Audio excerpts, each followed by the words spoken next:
Hi, I'm Brian Moran, founder of Government CIO. Welcome to Government CIO Magazine. Hello, I am Vanessa and welcome to Government CIO Magazine. Today we are speaking with Steph Warren, the Principal Deputy Assistant Secretary for Information and Technology at the Department of Veteran Affairs.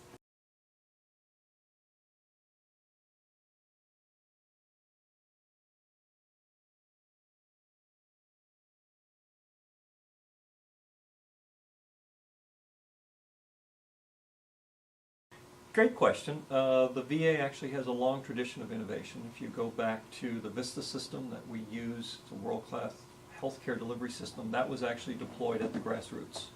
So the department has a long history of innovation. What we've done in the last 2 years is we've added some structure to it. So if you go out to our website, www.va.gov/VAI2, you'll find a website that we have up that actually gives an update of all the innovation competitions we have underway, all projects we're funding, and also announcements of new projects coming. So we've added structure to a tradition that we already have at the VA.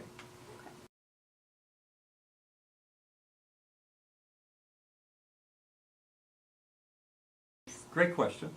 We have a couple things that I'd like to highlight. First one is telehealth, where we're actually bringing care out into the highly rural areas so our veterans don't need to travel long distance to our medical centers or clinics.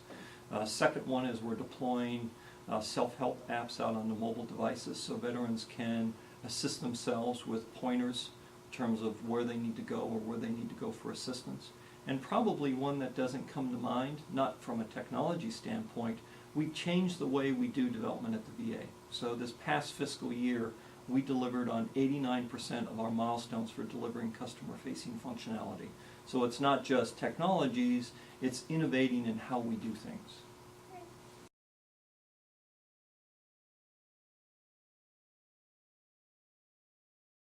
So we tried something a little bit different. Instead of the classic go bring in a bunch of vendors to sit down and do market research or have folks go out and look to see what's out there, we've actually applied crowdsourcing to our innovation programs. So we reach out to our employees, and there's 380,000 of them. So it's a great pool of folks, and ask these individuals, our highly technical, qualified, and experienced staff, how would you approach this? What are some ideas that you believe will help solve some of these larger problems that we haven't thought about? And we've been surprised by the wonderful suggestions that have come back. And that's why I gave that website at the beginning. If you go look, large number of projects, innovative technologies and approaches to care delivery or service delivery that we're implementing as a result of that.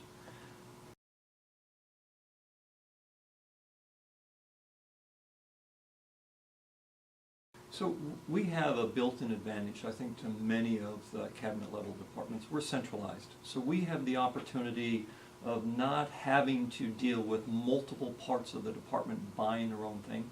So we're already starting out with, when we buy items that we need, we're already picking, or we're competing for what's the best ones we need to go with. So at that point, we are turning to something called a TRM, a technical reference manual, where we're actually defining what are the things that we need, going out to the marketplace, and then when the folks win the competition, that's what we stick with for 3 to 5 years. So it allows us to, if you will, draw upon the value of large buys for commodity items and drive the prices down, but still getting quality tools and technologies that the department can use.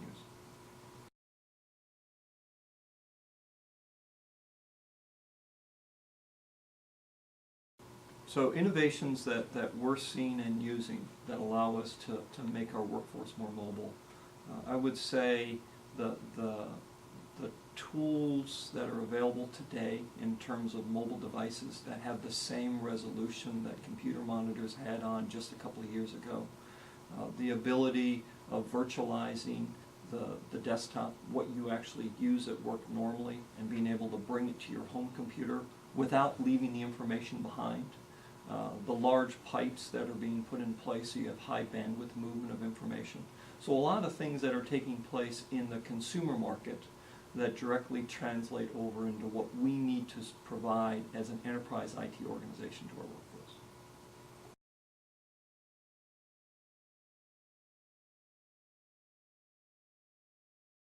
So I would say this one I'm going to come at a little bit sideways.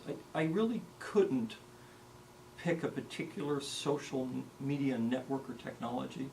I think the value that we're getting is it's breaking the closed shop mentality. So the idea that you can communicate, not can, but should and must communicate with folks outside your work unit. So sharing information about what you're doing or what problems you're seeing and drawing upon knowledge and skill set and experiences from across your organization or other organizations to make sure you bring the best solution to the table.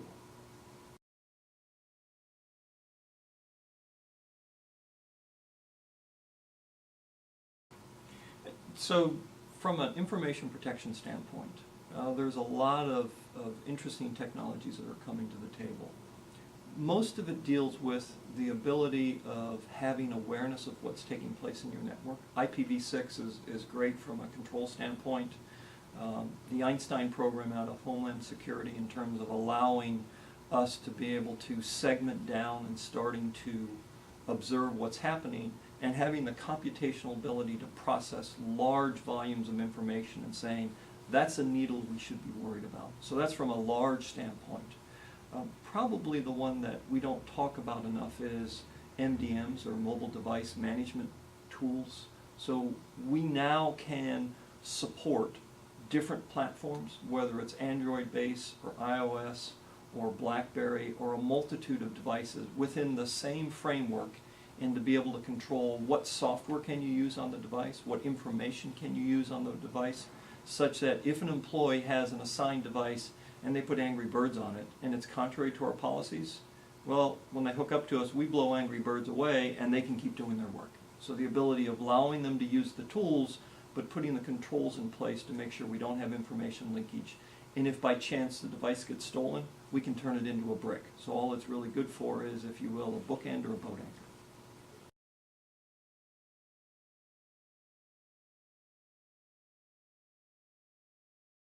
So I'm going to hit this one again from a side angle.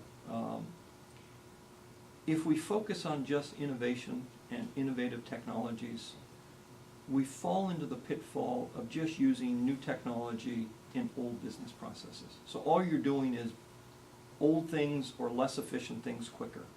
So the thing that I'm not sure folks focus on as much as they should is re-engineer your business process. It will bring more value to you than any single technology you can deploy. And then as you figure out what's the best way to do things, innovative technologies will allow you to do it even better. So that's from a process standpoint, and the department is very focused on changing the way we do benefits delivery, improving the way we do health delivery, even though we have an awesome record on that already. But how do we look at the way we do care, look at the way we do benefits determination delivery, change the way we do it, and then put technology on it to enable it even better. So that's from a process standpoint. We're very vested in cloud in terms of how do you start moving things out of fixed infrastructure. And I think an area of innovation that the marketplace is starting to see is the level of virtualization and abstraction you need to get to isn't where it needs to be to get the best value out. So we virtualize processors. We've started to virtualize memory. We haven't quite figured out how to virtualize storage, but how do you take all of that such that you really don't care about the physical infrastructure, but how do you bring it in and turn it on and off? Amazon's doing a great job of that. Google's doing a great job of that. In the federal government, if we're going to keep plants, we need to figure out how we're doing it, or we need to go out to them and use the folks who know how to do it.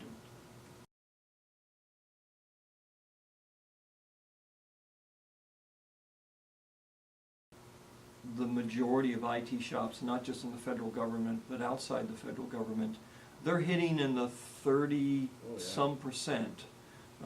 The high performers are sitting 40 and above. Mm-hmm. But the fact that in this past fiscal year, for 260 deliverables, and so with the VA, when we talk about deliverables, we're not talking about documents. So we're talking about customer-facing functionality. So for 89% of the things that we committed to at the start, we delivered on schedule. So the capability was delivered, which directly impacts service delivery or health delivery to our veterans. And that's just key for us. And we're not talking about efforts that have been underway for years. We run on 6-month or less cycles. So we're looking at a high delivery rate of getting solutions out.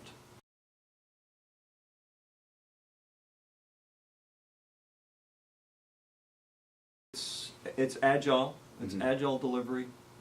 It's breaking down the bureaucratic structures that exist. I mean, from an organizational standpoint, one of the things that we did last year, and it was one of the things that pretty much kick-started us into this, is we no longer have a hierarchical development organization. What we've done is we've staffed the project leads, and they sit in the classic, I have a boss and I work for the boss full-time, and that's how the org chart looks. But the project teams come from a competency organization. So we move individuals in and out of project teams based upon need and competence. So we have this ability of getting to 80% utilization of staff. And that's probably as best as you can do if you take into consideration leave, sickness, and training. So we're able to start driving to the point where we know we're maximizing utilization of our staff.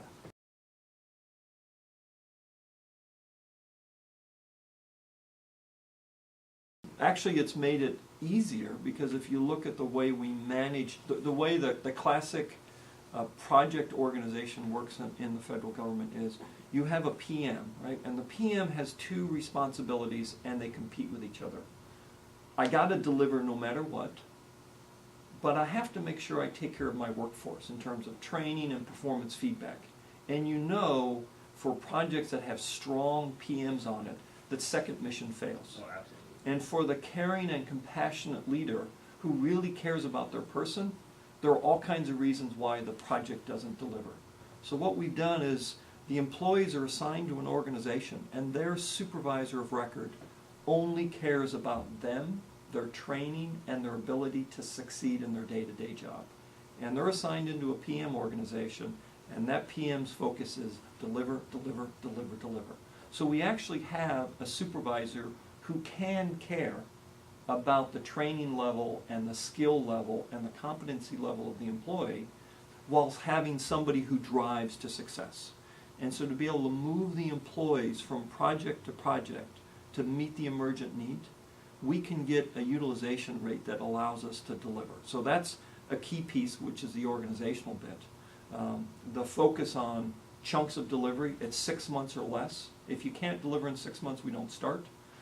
It's the focus on making sure there's an IPT in existence for every project. So you can't build it and then the security guys at the end say, sorry, you forgot.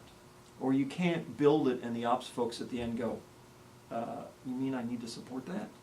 All those folks are at the beginning. We have the acquisition folks at the beginning, we have the legal folks at the beginning, and we have the customer all the way through. So they can't come in and say, this is what I want you to do, disengage for 4 months, 5 months, and then come back at the end and say, well, that's not really what I meant. So they play all the way. And there's about 5 or 6 other key things that allow us to hit that 89%. It's more than just policy and guidance and doing things in an agile methodology. It's retooling the organization. And so we talk about technologies a lot, but the innovation that we're bringing to bear in a government setting is, how do you do this in a way that sets the standard for everybody else?